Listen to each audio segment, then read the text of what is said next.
pedidos.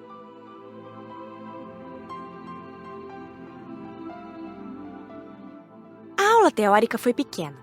Dona Isaura nos explicou que estudaríamos os pedidos que encarnados e desencarnados fazem a santos, almas ou espíritos, a Jesus, a Nossa Senhora, etc. São tantos os pedidos que nas colônias há departamentos onde eles são estudados e encaminhados a equipes que irão atendê-los. Esses pedidos são feitos, ora com fé, ora querendo facilidades entre os encarnados. Disse Dona Isaura. Alguns são atendidos na hora, outros dependem de algum tempo. Por exemplo, um homem, ao se ver em perigo, grita pela ajuda de Maria, mãe de Jesus. Qualquer bom espírito por perto pode atendê-lo. Quem proporciona essas graças são equipes de espíritos em nome de qualquer entidade. Isso não importa.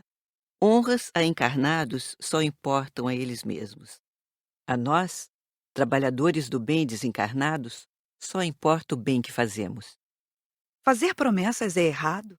Indagou Glória. Muitos fazem de boa fé, mas já é tempo de se entender que não se podem trocar bens materiais por favores espirituais. É muito mesquinho. Você faz isso que eu faço aquilo. Pode-se pedir, mas sabendo que, se for atendido, não precisará dar nada em troca. Bastará agradecer. O que é certo pedir? Ivo perguntou. O mais certo é fazer por si mesmo. Mas pode-se pedir para melhorar, para ter paciência, ter forças, sabedoria, para trocar vícios por virtudes. Isso é mais viável. Muitas pessoas fazem promessas. Disse Joaquim. Minha mãe fez uma para eu cumprir, mas desencarnei e não a realizei. Ela achou por isso que eu estava no inferno. Sofria e transmitia a mim a sua agonia. O padre aconselhou que ela mesma cumprisse. Minha mãe cumpriu e me deu sossego. Senti muito quando ela me imaginava no inferno. O não cumprimento do que se prometeu incomoda a si mesmo. Conheço pessoas que desencarnam e não têm sossego. Ficam a vagar com aflição por não terem cumprido uma promessa. Outros não cumpriram e até se esqueceram. Socorridos, ao lembrar, aprendem que esse fato não interfere no auxílio quando desencarnam. Bons espíritos não cobram. É nosso costume cobrar de nós mesmos.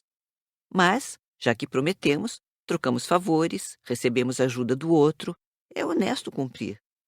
Não se pode prometer algo para outro cumprir. Não somos responsáveis pelos pedidos e promessas de outros. Quando os terráqueos evoluírem mais, não haverá promessas. Há os que fazem promessas cujo cumprimento é a melhora interior? Lauro perguntou. Bem poucos. Prometem muito e às vezes coisas muito difíceis de cumprir. Raramente fazem promessas para melhorar, deixar um vício. Na aula prática, fomos conhecer o departamento de pedidos. Não são iguais, variam muito de uma colônia para outra. Nas colônias grandes ou nas que ficam próximas de onde no plano físico há romarias, esses departamentos são grandes. Na colônia de São Sebastião, o departamento de pedidos está localizado dentro do prédio das religiões. Tem 4 salas grandes. A primeira ocupa-se com pedidos de desencarnados. Sem a roupagem física, pede-se bem menos. Não se fazem promessas, mas educa-se para a gratidão. Lá nessa sala, chegam pedidos de desencarnados da colônia e postos de socorro. São solicitações para mudar de trabalho, de moradia e muitas para ajudar entes queridos, desencarnados ou encarnados. As outras 3 salas se destinam a atender pedidos de encarnados. Na primeira, são separados e encaminhados para as outras 2, a fim de serem analisados. Depois voltam à sala de origem para serem encaminhados aos socorristas ou aos espíritos que trabalham nesse departamento. Isto é, são separados os que poderão ser atendidos. Não há muitos pedidos sem promessas. Por isso, a segunda sala é pequena. Nela são analisados os apelos conscientes, sem promessas. Muitos são atendidos. Essa sala é muito agradável. Tem lindos quadros na parede.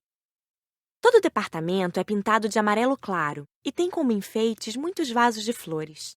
A terceira sala, bem grande e com várias mesas, é para os que pedem com promessas. Os pedidos são ali separados e as mesas têm plaquinhas com nomes de santos, de Jesus, de almas. Os dirigidos à Virgem Maria são numerosos. Depois fazem a separação em viáveis e inviáveis. Os considerados inviáveis não serão atendidos, como os casos de pedidos para chover ou não chover, para a vitória de times esportivos, para ganhar na loteria, etc. Os viáveis são os que podem ser atendidos, em parte ou totalmente. Nesse caso, os pedintes recebem a visita dos trabalhadores do departamento, que depois dão o seu parecer final.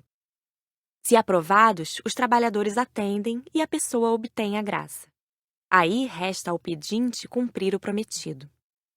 Tudo consta de fichas bem organizadas. Nelas há o nome de quem pede, o endereço e o que se pretende. Quando a solicitação é feita, os do departamento anotam. Por exemplo, se a pessoa pede em uma igreja, um trabalhador registra e leva o pedido para o local próprio. Mas há solicitações que vêm direto ao departamento. O pensamento age à maneira de um telefone, como se o pedinte, com fé, assim se comunicasse. Não é com todas as pessoas que ocorre esse fato, mas basta ter fé para que aconteça. Duvidar é cortar a ligação. Por isso é que muitos convocam as pessoas que consideram boas, que têm fé, para orar por eles. Disse Zé. Em sua maioria, os pedidos têm origem em locais como igrejas, cemitérios, nos próprios lares, etc. São anotados e levados ao departamento. E isso é feito não só pelos que lá trabalham, mas também por qualquer espírito do bem. E às vezes são espíritos familiares ou trabalhadores de qualquer outro setor. Nos cemitérios, os socorristas de lá mesmo é que tomam nota. Estávamos curiosos e observando tudo quando um orientador da casa nos disse gentilmente: Podem ler os pedidos, mas façam o favor de os colocar depois no mesmo lugar. Admirei-me da quantidade. Peguei alguns que estavam como viáveis. Eram pedidos de cura, para largar de fumar, para aceitar o filho que não conseguia amar. Ali estavam também anotadas sugestões para os socorristas. A ficha da mãe, pedindo a Nossa Senhora que a ajudasse a amar o filho, foi analisada. E viram que mãe e filho foram inimigos no passado e que nesta encarnação estavam juntos para se reconciliar. A ajuda consistia em conversar com ela enquanto o corpo dormia e fazê-la entender a necessidade de aceitar o filho.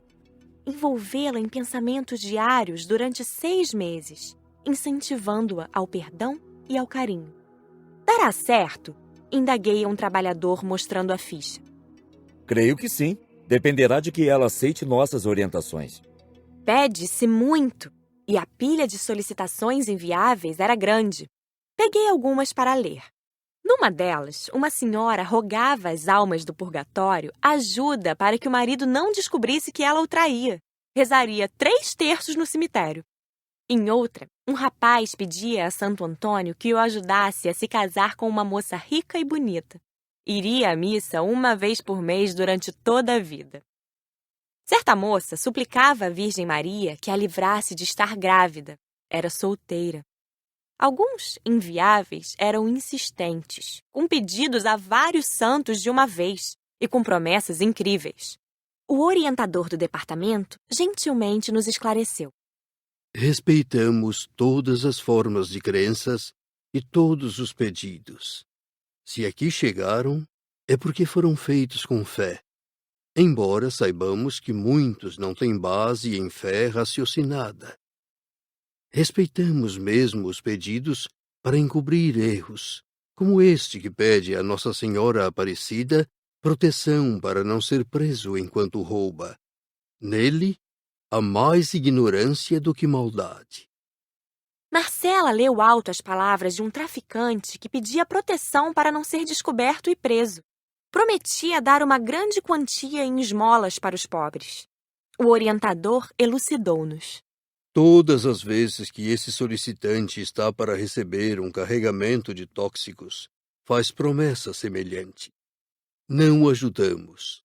Não podemos auxiliá-lo como deseja. E os acontecimentos ficam à revelia. Há algum tempo promete, e porque não foi preso, paga a promessa. Já tentamos ajudá-lo, incentivando-o a mudar a forma de viver, a deixar de traficar. Mas, infelizmente, não é isso que quer, pois gosta do que faz.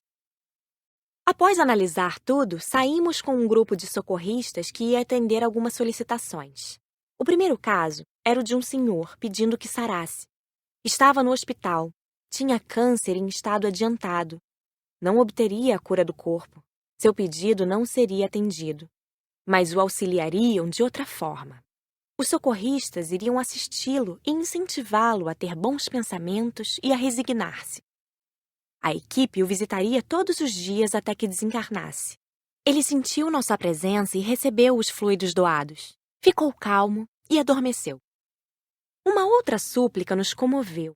Uma menina de 8 anos, órfã de mãe, desejava a genitora de volta.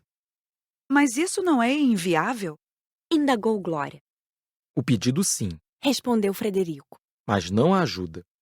Os socorristas também irão, por um determinado tempo, visitá-la todos os dias, consolando-a e ajudando-a a aceitar a desencarnação da mãe. Já outra senhora queria ajuda porque se sentia mal, com falta de ar.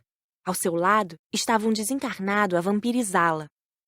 Os socorristas fizeram-se visíveis a ele, conversaram e o convenceram a ir para um posto de socorro. Depois fomos ver como se anotam as fichas. Era em uma igreja. Naquela hora da tarde estava quase vazia. Só um trabalhador do bem ali se encontrava. Aproximamo-nos de uma senhora que orava com fé, aos pés do altar do coração de Jesus. O trabalhador do bem anotava seu pedido enquanto ela orava. Queria que o filho fosse aprovado na escola. Essa senhora será atendida? Perguntou Ivo ao trabalhador. Os trabalhadores do departamento podem ir até o filho e incentivá-lo a estudar. Às vezes, pode estar com algum problema de saúde ou com algum desencarnado atrapalhando. Nesse caso, aconselha-se a mãe, em forma de intuição, a procurar um médico ou um centro espírita. Sabendo a causa, podem os trabalhadores achar uma solução. Mas se for preguiça, só pode ser incentivado. Ninguém irá fazer o que lhe compete: estudar. Depois fomos a um lugar de romaria. Ali, muitas pessoas pagavam promessas ou pediam graças. As súplicas eram diversas. Desejavam obter facilidades, riquezas. Algumas eram comoventes. Pediam saúde, melhora de caráter. Essas últimas, aliás, geralmente eram feitas para outras pessoas, como a esposa que desejava que o companheiro largasse a bebida e o filho o tóxico. Em lugares de romarias, há equipes grandes de trabalhadores. Os pedidos são encaminhados normalmente ao departamento de uma colônia. Se o local é muito frequentado, o departamento fica ali mesmo, como em Aparecida do Norte. Uma equipe grande trabalha ali, onde os pedidos são anotados e levados depois para as salas construídas no plano astral, como continuação da construção material. Lugares de romaria são atacados pelos irmãos do umbral? Perguntou Cida. Sim, por isso os trabalhadores também são guardas. E o local está equipado com raios elétricos. O que acontece se o raio atingir o encarnado? Joaquim perguntou. Nada. Somente atinge os desencarnados. Continuou a elucidar Raimundo. Os trabalhadores do local estão aptos a lidar com esses raios e não acontecem contratempos. Porque muitas pessoas vêm de longe, de diversas partes do Brasil, os socorristas vão depois aos seus lares. Todos os pedidos recebem respostas. Vimos um senhor pedir que ganhasse um carro na rifa. Os trabalhadores não iam interferir no sorteio, mas sim incentivá-lo a pensar mais na parte espiritual. Em épocas de grandes romarias, o local recebe ajudantes extras. É comovente ficar ali escutando as súplicas. Há tantas pessoas com fé. Não trabalhamos durante o estudo que fizemos, só observamos. Voltamos à colônia. A aula de conclusão, como sempre, serviu para tirar dúvidas. Joaquim foi o primeiro a perguntar. Como é feita a ajuda de pedidos que envolvem tempo, como a de um senhor que pediu proteção ao neto que acabava de nascer? Frederico é que respondeu. Isto é inviável. O recém-nascido não terá proteção especial por causa da solicitação. Ajuda em todos os momentos todos nós temos, mas um pedido de outra senhora que reza a vida toda para ter uma boa morte ou desencarnação, aí sim, quando chegar a hora, terá assistência. Se for boa, terá um socorro mais profundo. Se não, só a assistência para desligá-la e lhe dar as primeiras orientações. Uma senhora pediu com fé a Nossa Senhora que ajudasse o esposo desencarnado. Como é feita a ajuda? Indagou Rosália. Os socorristas podem pesquisar e sabem onde o esposo está. Se está bem, nada será feito. Se está sofrendo, analisam o caso. Pode ser que não queira ajuda no momento, assim, não será auxiliado, e o pedido não poderá ser atendido. Mas se sofre e quer o socorro, receberá ajuda. Vimos uma senhora que faz promessas demais por qualquer coisa. O que acontecerá com ela? Ivo perguntou. Age erradamente. Já tentaram instruí-la, orientá-la para que mude. Os pedidos de acontecimento do dia a dia seguem seu curso. Os trabalhadores não podem perder tempo com isso. Vamos desejar que ela mude. Mas se não o fizer, nada acontecerá a ela. Vimos que não age de má fé. Pede-se muito para chover ou não chover, disse Hilda. São todos inviáveis? Sim, todos. Impressionei-me com uma senhora que rogava para morrer, para desencarnar, disse Lauro. A solicitação é inviável, mas ela receberá ajuda. Vão incentivá-la a querer viver encarnada. Vão tentar que alguém encarnado converse com ela e a ajude. Não desencarnará fora de hora. Não se pode ajudar ninguém a desencarnar assim. Num caso de perigo, o pedido passa pelo departamento? Perguntou Cida. Não. Os bons espíritos que estão por perto tentam ajudar no que for possível. E se não houver ninguém por perto? Cida perguntou novamente. As palavras ficam no ar e podem ser captadas pelos espíritos bons num raio de quilômetros. Pode o pedido ir ao departamento em questão de segundos e o pessoal de lá avisar uma equipe que esteja trabalhando na Terra. Volitando rápido, o socorro acontece imediatamente. Só as súplicas feitas com fé vão para o departamento, não é? Indagou Terezinha. Sim. Vocês nem imaginam o quanto se pede. Mas as que são feitas sem fé não chegam ao departamento. Se alguém fizer promessa e o pedido não for para o departamento, mas acontecer de dar certo, a pessoa tem que cumprir a promessa? James indagou. Quem fez a promessa não irá saber deste detalhe. Promessa não cumprida incomoda a si mesmo. Promessas de pedidos que o pessoal do departamento atende, em nome de Jesus, de Maria, de santos, etc., não interessa se foram cumpridas ou não. Para os trabalhadores, basta fazer o bem, realizar um bom trabalho. Há espíritos que cobram promessas? Marcela indagou. Existem promessas feitas em terreiros a determinados espíritos. Há almas do purgatório. Os que atendem são espíritos ainda não esclarecidos. Prestam ajuda como podem, mas querem receber o pagamento e costumam cobrar. As perguntas terminaram e Frederico encerrou com estas palavras. Quando a Terra evoluir, cessará essa troca de favores. Pedidos serão como uma ajuda para se melhorar. Porém, aprendemos desde já que cada um deverá fazer por si o que lhe cabe.